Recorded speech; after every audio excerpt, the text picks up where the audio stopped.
Hey again, everybody. This is Jason from On the Play Games, OTPG for short. Starting off this video with a little spread here of the 4 legendaries that we got out of box number 3. Or excuse me, yeah, 3. And as you can see, we got duplicates. And not great either. To be honest with you, this rare might be the most expensive card on the table. But I did want to pull out a couple of the rares that I thought were pretty significant. Of course, we also have this stack over here of some other rather interesting cards. And if you see something in there that you think maybe should have been down on the table here, that has some really potential in the constructed format. And there are some cards that I kind of like. I've talked about this card before, Masa Amada. And by the way, if I mispronounce something, please feel free to correct me in the comments. You can point it out and be like, hey man, you check that out. But Kid Fisto, talked about him a little bit. Coordinates pretty easy to get together, especially in aggressive decks. Aggression likes to go low and fast and sometimes wide. Sabine being one. Even even young Han could put this guy out on 6 and at 5, excuse me. So on turn 4, Kid Fisto could be coming in, and like I said before, he can kill up to a Crate Dragon. Even with the trigger stacked, as you the active player, you get to decide the order of the actions that are triggered simultaneously. So you know, the Saboteur, if you are able to ECL him out somehow, or if you just have to wait the next turn to untap him and attack, you know, the trigger for the coordinate goes off. If he's on the board before Crate Dragon comes down, Crate Dragon is just dead. So it is a nice little answer to Crate Dragon, and you can do some things with this to where it kills a Crate Dragon and potentially leaves you 1 to 2 units on the board, depending on where they decide to put their triggered damage from him coming into play. And then, you know, so you have the ambush that you're going to be deciding, you know, where it sits in the stack, old magic term, excuse me, or the nest, I think they're trying to call it in Star Wars Unlimited. And then you've got the coordinate on attack that gets triggered as well. And then after he deals the damage and finishes the attack, the trigger for the Crate Dragon should go off, and they could kill him. So I think I've got that worded right. Any of the judges out there or players that just are in the know, feel free to correct me on any errors I'm stating there with Kid Fisto and how that Crate Dragon trigger works with a ambushing unit. I think all of those happen in you as the active player, because you are making the play with you know, playing him as a ambusher from an ECL. That, you know, he could take out a Crate Dragon, do 6 points of damage. It's the same amount of damage as you would take from a Fellow Dragon. So, you know, not too bad. And there are other situations and scenarios. If I'm not mistaken, the unit for Darth Vader has a 7 defense, and so this guy could not only kill the Darth Vader, which remember has ambushed in and probably taken some damage, so there could be a scenario where he kills the small Sentinel but does the 3 points of damage to the Vader and wipes the board, and you still have a 7/3 on board. So there's some potential with this guy, and I'm really interested to see if he makes it as like a 1 or 2 of in some decks. Unfortunately, she's not ECLable, so it kind of falls off. This guy I've spoken about is really good if you can keep him alive. If you can draw 2 cards just once, he's paid for himself. He's already given you a 2-for-1 in your favor. Plus, they had to remove it, so that's a 3-for-1. So that's pretty good. 2-for-1s and 3-for-1s, I love those. That's why I don't play a lot of upgrades. Except for maybe Boba Fett's armor back when Boba Fett was not on the suspension list. And we'll have a video next week, probably talking a little bit about the Boba Fett restrictions and suspension, and how that's going to affect the meta. I don't think it's going to make a difference at all. I still think villain cunning, either with a non-cunning color or double cunning, is still going to be a really difficult deck to beat, because even though Boba Fett gives us, you know, that extra oomph of resources to go extra wide on his flip turn, the cards themselves, the units, and the tactics and the events that you play, and they all kind of come together to create that monster that we know of as Boba Fett. You know, but it does impact cards like Fett's Fire Spray. There's going to need to be a new 6-drop, and he costs 6. So maybe there's a Boba Red that puts him in place of that, and still goes nice and wide with things like Greedo and Swoop Racer and Salacious Crumb being on the table. All you need to have is 2 of those, and this guy comes out and takes care of business. And I definitely could see him possibly even making a slot, because he is a Force unit. Remember that. So a Force throw right behind him is not a bad idea. You could go with, like, say, a version of Young Han Green. That is a thing with that ramp effect, kind of doubling down on being able to put out big creatures and big units. So anyway, don't want to spend a whole lot of time with this part of it. Just want to point out that this box itself had 28 rares and legendaries, 4 of which were legendary, and it was not the most impressive box.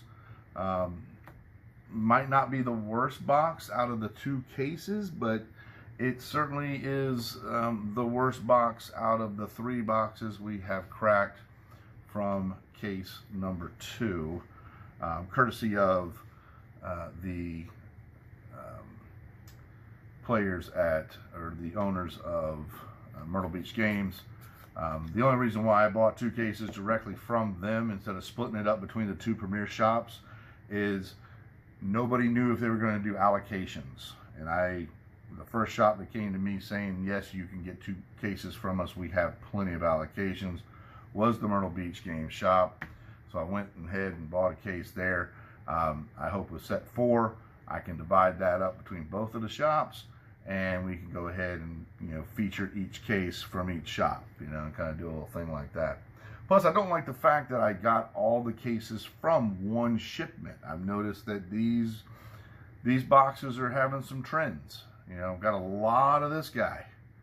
You know, I have a non-insignificant number of Gores, but, you know, I think that's the first one I've cracked of Darth Maul out of the 2 cases. So now we're at 9 boxes and having one of those. So again, I go back to this game and the way they package, having some issues with the way the packs are mapped, the way the boxes are mapped. I believe it was box 1 out of case 2, that video, about 3 or 4 packs in. You'll see there wasn't even a foil at the end of that pack. Which I jokingly said this before, but, you know, there's evidence right there that I could send, video evidence, over to FFG and make the argument that, hey, you guys, because of your packaging process, have denied me a foil that should have been there. And, you know, see what they do. You know, see if they step up and try to rectify that. But then again, might not be worth the time or the effort on my part to reach out to them. By the way, both shops, but these packs right here of cards, I did pick these up over there at the Xenergy Gamers out of Goose Creek. Wanted my Moff Gideon. I got a helmet that goes with it. I'm getting ready to have a custom fitted outfit with the cape and the whole 9 put together for next Halloween season. Anybody knows me knows I kind of went a little overboard this Halloween season, and I threw together a pretty cool little Star Wars themed outfit. Kind of made my own character out of a bunch of different mix and matches of Darth Vader and Moff Gideon, and then some random robes and hoods and then cloaks and all that good stuff. That was pretty fun. I like these packs the most, though, to be honest with you. The back of them looks like a regular Star Wars card. I also like artwork on the back of my cards for this game, especially because of resources. I like to orient my resources all in the same direction. I'm a little bit of OCD there, I guess. But hey, the guy who kind of put together On to Play Games, OTPG, is a little OCD. I could take that. No problem. So anyway, we have in front of us box number 4. This will put us 2/3 of the way through case number 2, and we are still looking for a showcase leader. Really getting desperate as we enter these last few packs, last few boxes. But you know, lastly, another shout out to the 2 shops that were premier hosting shops for the hyperspace hyperdrive to the planetary qualifier series that we ran between those 2 shops. And I think it went well for what we were doing. You know, again, it was about giving the players a little bit more of a competitive atmosphere to play the game in than like your weekly events or even your showdowns, really.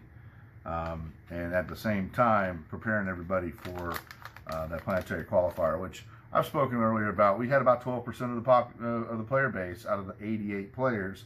Look at the differences in the colors of those backs. You know, people have been telling me that, but I've never noticed it until right now. Those 2 cards look just a little bit lighter than that card. And I don't know if y'all see it with the lighting, but I feel like I could see it. So clear sleeves are not going to work for this game anymore. So keep that in mind. Plus, this card's upside down. Our first box, we had a lot of upside down cards. So again, packaging issues. No showcase. Anybody who's been watching my channel and checking out any of the videos, I put leaders in one spot, bases kind of get chunked over to the side. I'm still waiting for the answer in the comments about, are there foil basic bases, especially in hyperspace? I've never seen one, and there is the Crystal City in this set that wows me. I always put hyperspace, whether it's foil or not, as long as it's not rare, doesn't have the little holographic at the bottom, they all go here. And then anything that has got the symbol on the bottom there gets the space in that spot. That's where we're going to keep our jewels, and then any basic foils go over here. And that's just basically how I break it down. And then the rest of this box, or the rest of this pack, is pretty meh. So that's the first pack. To start us off, we have one a la Secure. Little coordinate ability, and she kind of is the new Han Solo unit, because it's got the same strength, same power. It has 1 point less toughness that you're trading off for 2 less casting cost, but you have to be actively having coordinate. And this is ECLable, where the Han Solo unit is not. So maybe it might even be able to find its way into, again, Young Han Green. It's a Force unit. It is contending with Poe Dameron, so that's kind of a disadvantage. But it also can kill a Poe Dameron without dying if it's on the attack. So some things to think about with that card. I'm sure, you know, we got teams out there, players, was it KTOD? They're always putting out great content. We got Veiled Shot putting out great content. We have next week, I plan to try to put together some live games with some of the new cards, build some decks, kind of play around with it. This week, we're kind of trying to put out a video every day at least. Tonight, I'm going to try to get 2 videos out, this box and the next one. Kind of doing this fast and furious because it is the inaugural launch of the On the Play Games YouTube channel, and I wanted to get these boxes cracked. I also wanted to film it, and I wanted to get it out to you all so you could see and what you can expect if you buy a box. Notably, now there are 2 of them. That's the second basic frame one. I'm really excited about that. These basics are probably the ones I'm going to make my decks out of. And then, you know, I've never been a foil guy. Even back in Magic the Gathering, I never got into playing foil cards. Mostly because I just beat cards up. You know, I'll riffle shuffle them or what have you, and they just, you know, they take a lot of beating. So why would I want to take something as gorgeous as a hyperspace? Now there are 2 of them, which I got one in the last box or box before that, and beat it up. You know, I'll put it in the binder and save it for the collection, or I'll move it to someone who wants it in their collection and give it to a new home. Now, if you give me a showcase leader that I like to play, well, that's getting played. That's the way it is. I do like my showcase leaders, and they're not in the deck, so I don't have to worry about shuffling them up and damaging them and all that kind of stuff. So, in Defense of Camino, this card I was so wrong about. I was hoping that this would allow any unit that came in during the phase to get that ability. This is only going to work on units that are currently in the either space or ground regions, areas, zone. That's what I meant to say. But I was talking about a combo with maybe this played off aspect and a double yellow, double cunning deck that played the Palpatine unit, the Chancellor Palpatine unit, I should say, and just being able to go in and in and in and in and in. It would be difficult to do because you'd have to play an off color in a double cunning deck, but unfortunately, it's not even a thing.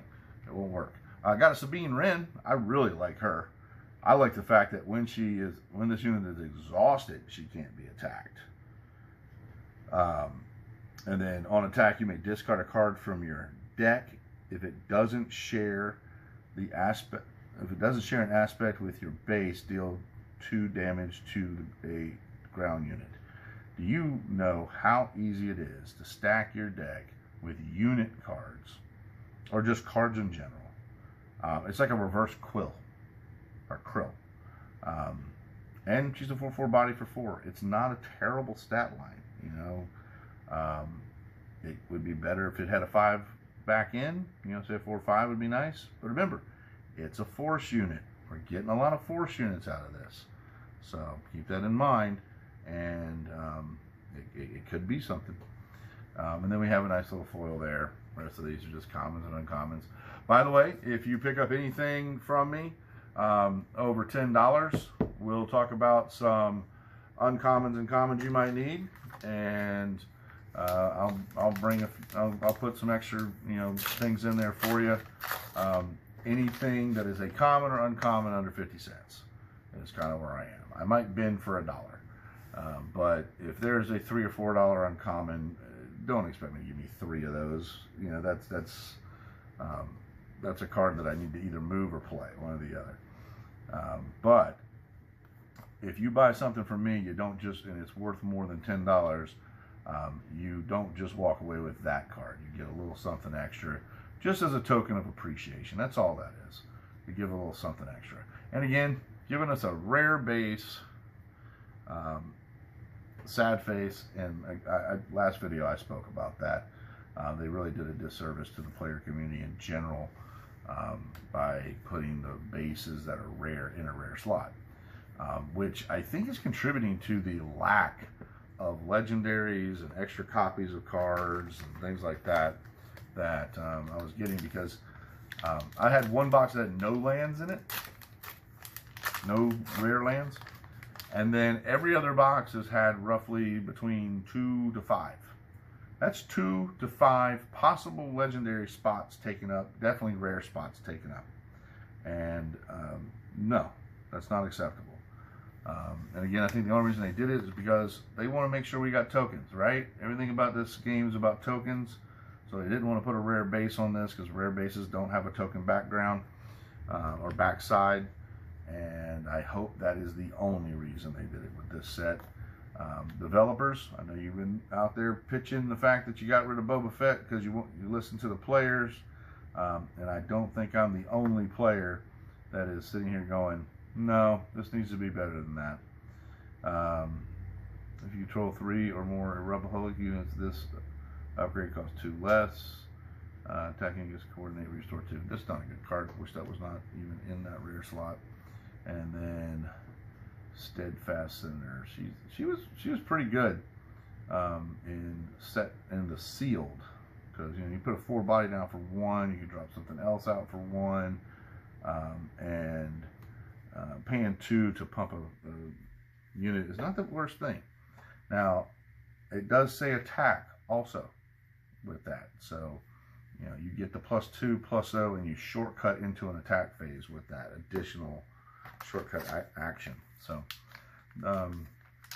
she's hard to kill on turn 1, so she's probably going to be able to pump what other 1-drop you put next to her.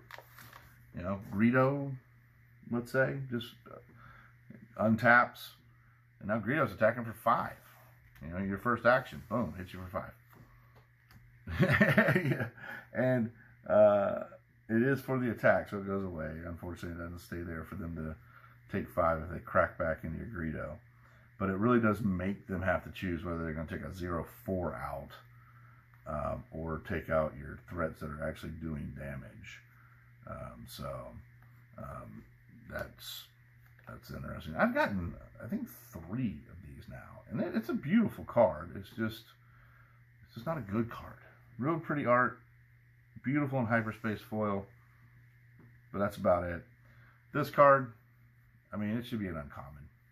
That card is not rare status as far as I'm concerned, unless somebody shows me a official deck that just busts the format open, because drawing 3 cards is significant for 3, but you have to have 3 officials, and it's not like she's a unit herself that creates that 3rd unit. It's basically you got to have coordinate to draw 3 cards, which again isn't the hardest thing to do, but not the greatest. By the way, there has been a lot of talk about this card and how it fits into the Chancellor Palpatine Darth Sidious flip leader. I think it is not a bad turn 2 play with exploit to allow you to flip that Palpatine. In that case, you're gaining life that maybe hasn't been done to your base, but then you can start playing the villainy cards that flip it back and forth. And once you get that unit flipping back and forth, or that leader flipping back and forth, the math on the base just change. You're adding life, you're taking healing life from your base. He flips back. You're doing damage to your opponent's base. You're putting a 2/2 body out. There's a lot that leader gives us. Shadowed Intentions, I don't know. I don't know. Maybe it's got a place to protect a unit that's in space that's really big. It isn't. They can't waylay whatever you put it on to get rid of it, so that's cool. They can't just defeat whatever you put on it. That's kind of cool. So it might find its way into some decks as a kind of little trick around, or play. It's a way of playing around hard control or tempo that tries to come at you. 7/7 for 7. If you choose, then opponent rated this unit. If you control fewer units than the opponent, you can make that happen. Just run all your units into their stuff and it dies. When attached to Mace Window, this card could just be draw 2 cards, for a card, and you can play multiple of them. So keep that in mind. It's not absolutely horrible. We're getting into the second third of the box as we roll forward. My last video went a little bit long. I bragged a little bit about Borderland games before moving into cracking the box. Borderland Comic and Games out of Greenville, or just outside the area of, and how well they did. I did reach out to them to try to get the name of the judge. I haven't checked to see if they've messaged back yet.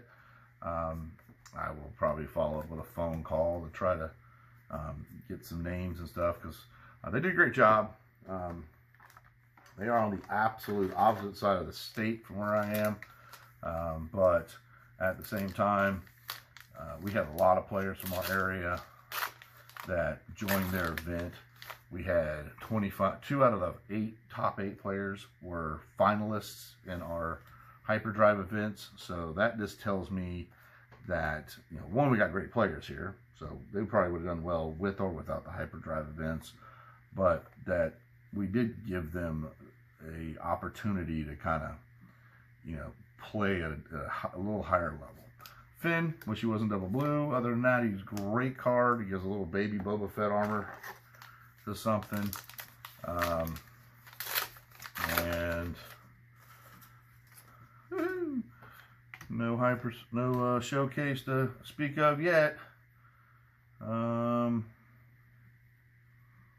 There's another Sabine Wren.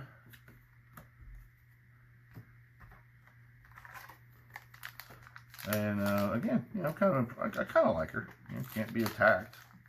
You know, if you get the initiative, you're gonna swing in for 4 to something, the base or their units, and then they can't crack back at her. And she's not the same aspect colors as the regular Sabine, so it could play into making it where both Sabines are on the table at some point in time, and you can't attack either one of them, which is annoying. The card looks so much better in hyperspace foil, not gonna lie. We got double rares, guys, thankfully, because they put a base in our rare slot. But yeah, I'll take the hyperspace, the invincible hand, or invisible hand, excuse me. It does put 5 bodies on the board, so you can't really complain about that. It turns all of your little token dudes, all those little 1/1 tokens, into kind of, I don't know if anybody remembers Timmy decks, where they would ping you with Prodigal Sorcerer and Magic the Gathering till you basically died. It basically turns all of your guys into like little Prodigal Sorcerers, which is kind of cool. High Ground is, I just don't see that card really being useful. Yeah, we are definitely in the second half of this box as we move forward to checking out what this box has. Box number 4, case 2, just to make sure for all of those that are tracking. That, man, just really getting bad cracks out of this box. This box might be worse than the last box, because I'm not sure I've seen a legendary. So we'll have to analyze that here in just a moment.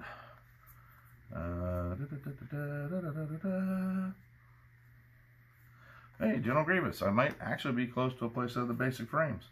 And then we got another foil one of those. That's okay. Not terrible. That's a decent little pack. Grievous being a legendary, so we definitely got at least a legendary out of this box. That's good.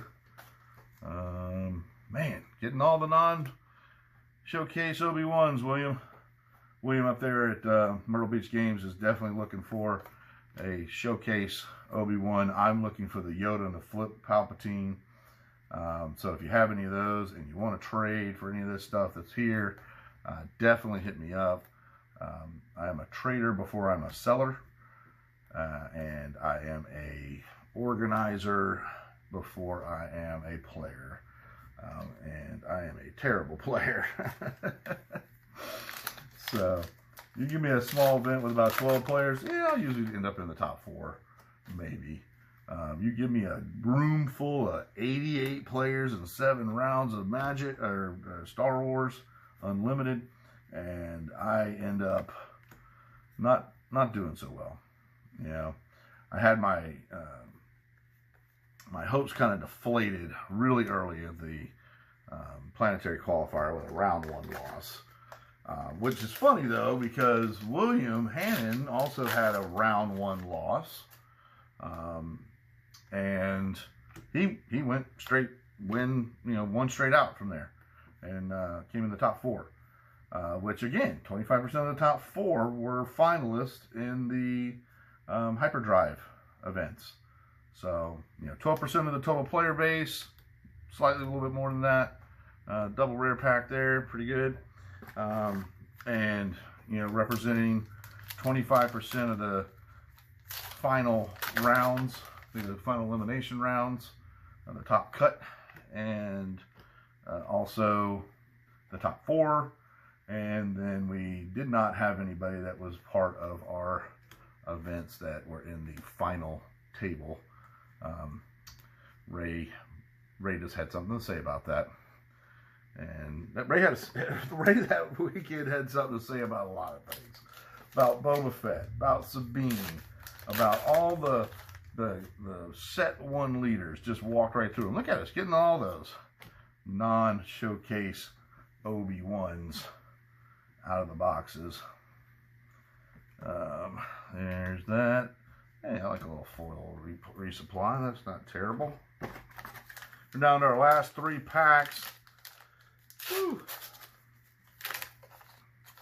And after this pack, I'm going to take a quick little intermission. Won't take long. I'll be right back. I just seen something I got to take care of.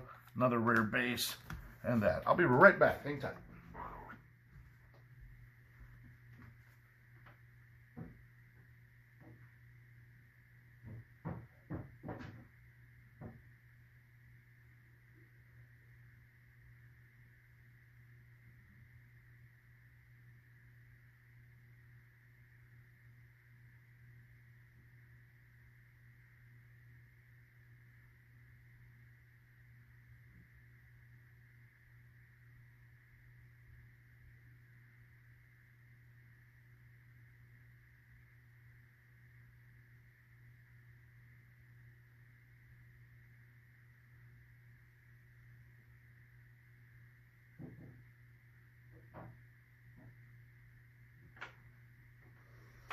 All right, I do apologize for that little bit of a interruption. I had to go take care of something, and sometimes you just can't let things go. Life gets in the way. You got to take care of things. Cannot wait to play some R2-D2. I'm gonna tell you right now, he is probably my most the unit that I am most excited about playing from set 3, or at least in my top 5. Having that little mini brainstorm kind of effect is pretty cool. All right, let's get back into the last of 2 packs. So if we don't hit here, we probably aren't going to hit tonight, or maybe not even hit out of this box. We got a double rare hyperspace foil.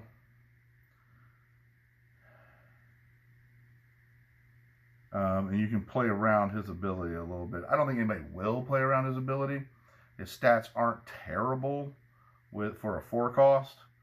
When you think about it, 5 toughness at 4 is not really that bad. And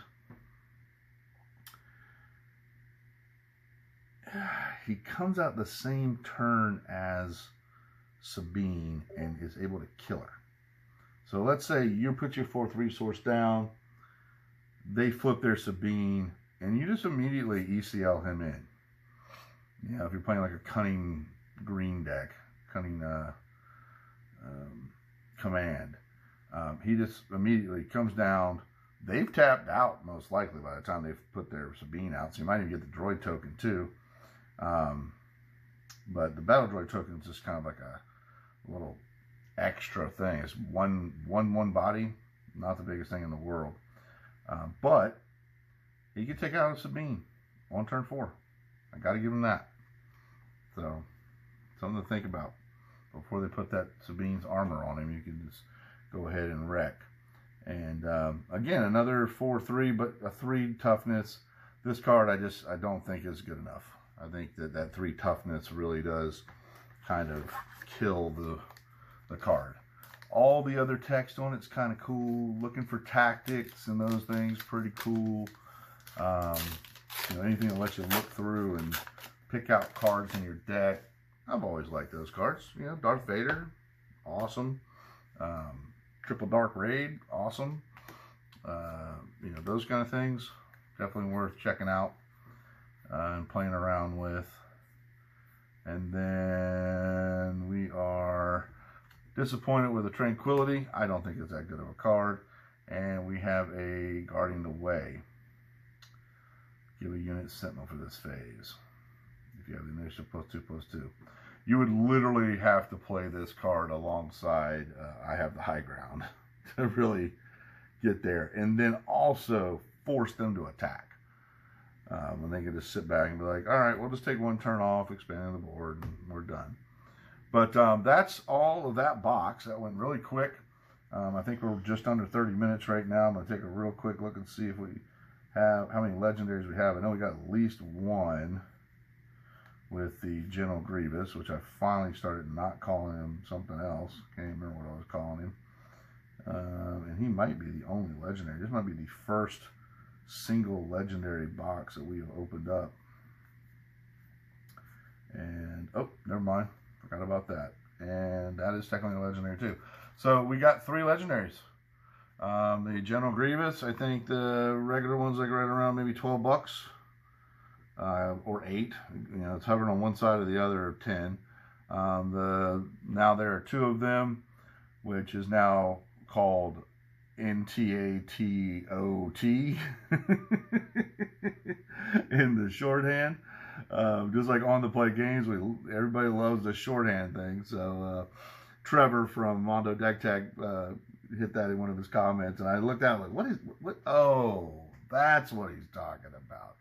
And he actually had a deck list up that was a cunning villainy list. And one of the cards I mentioned that might be good because he's playing General Grievous in the deck, just kind of like just to have a blue villainy. It was in his Flip Palpatine deck.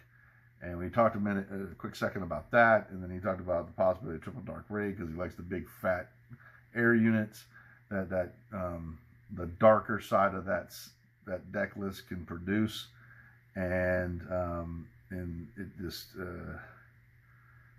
it fits in really nicely, you know, to what he's got going on there. And there's going to be a Flip Palpatine deck that is going to get played.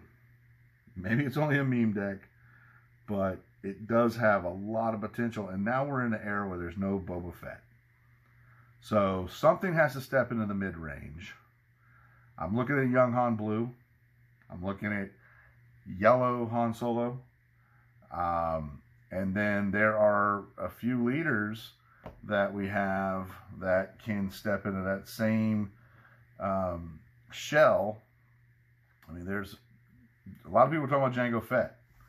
You know, Jango Fett, when a friendly unit deals damage to an enemy unit, you may exhaust the leader, this leader. If you do, exhaust the enemy unit. And it doesn't say non-leader unit. So they flip their leader unit, you immediately attack, this guy gets exhausted, and their leader is exhausted for the turn too. And you can do that for, you know, with a 1/1 token, you know, and just kind of keep their guy out of the way. I don't think Jango Fett counts as a Boba Fett for Fett's Fire Spray.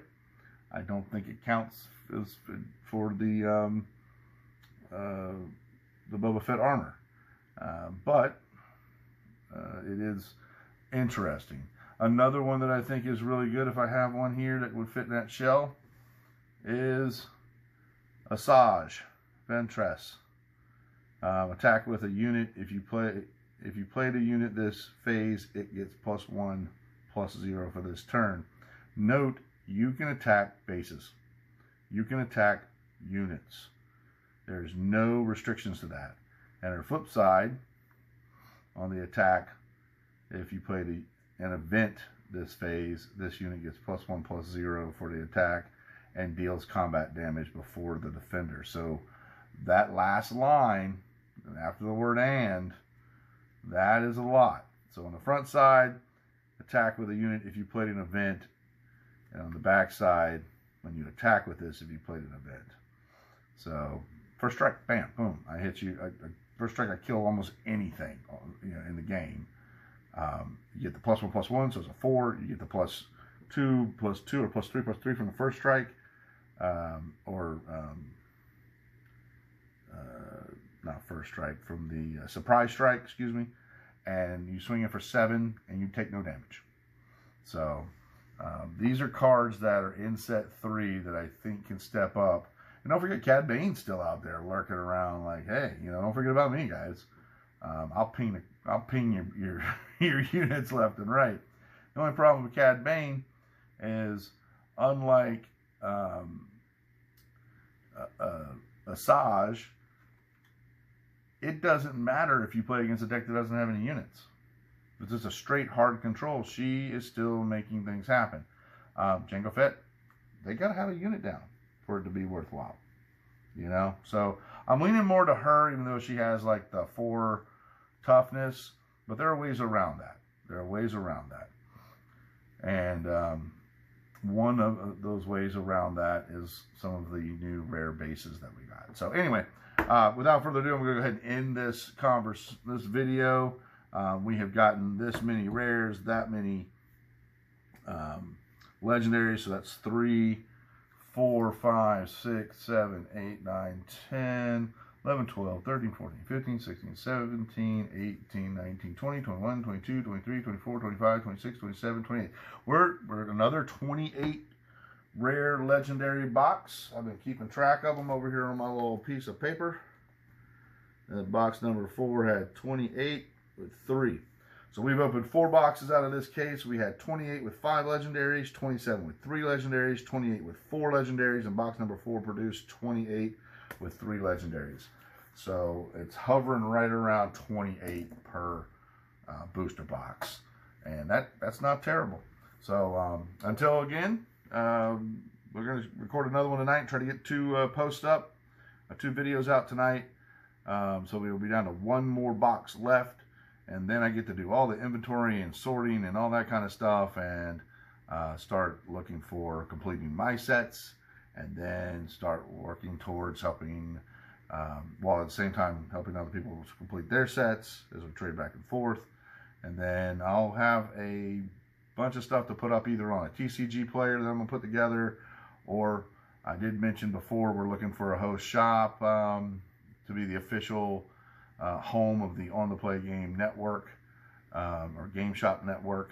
And I got an idea of who that shop's going to be, but I just need to talk to it, run it by it, and see if we can figure out some numbers that work to make that happen.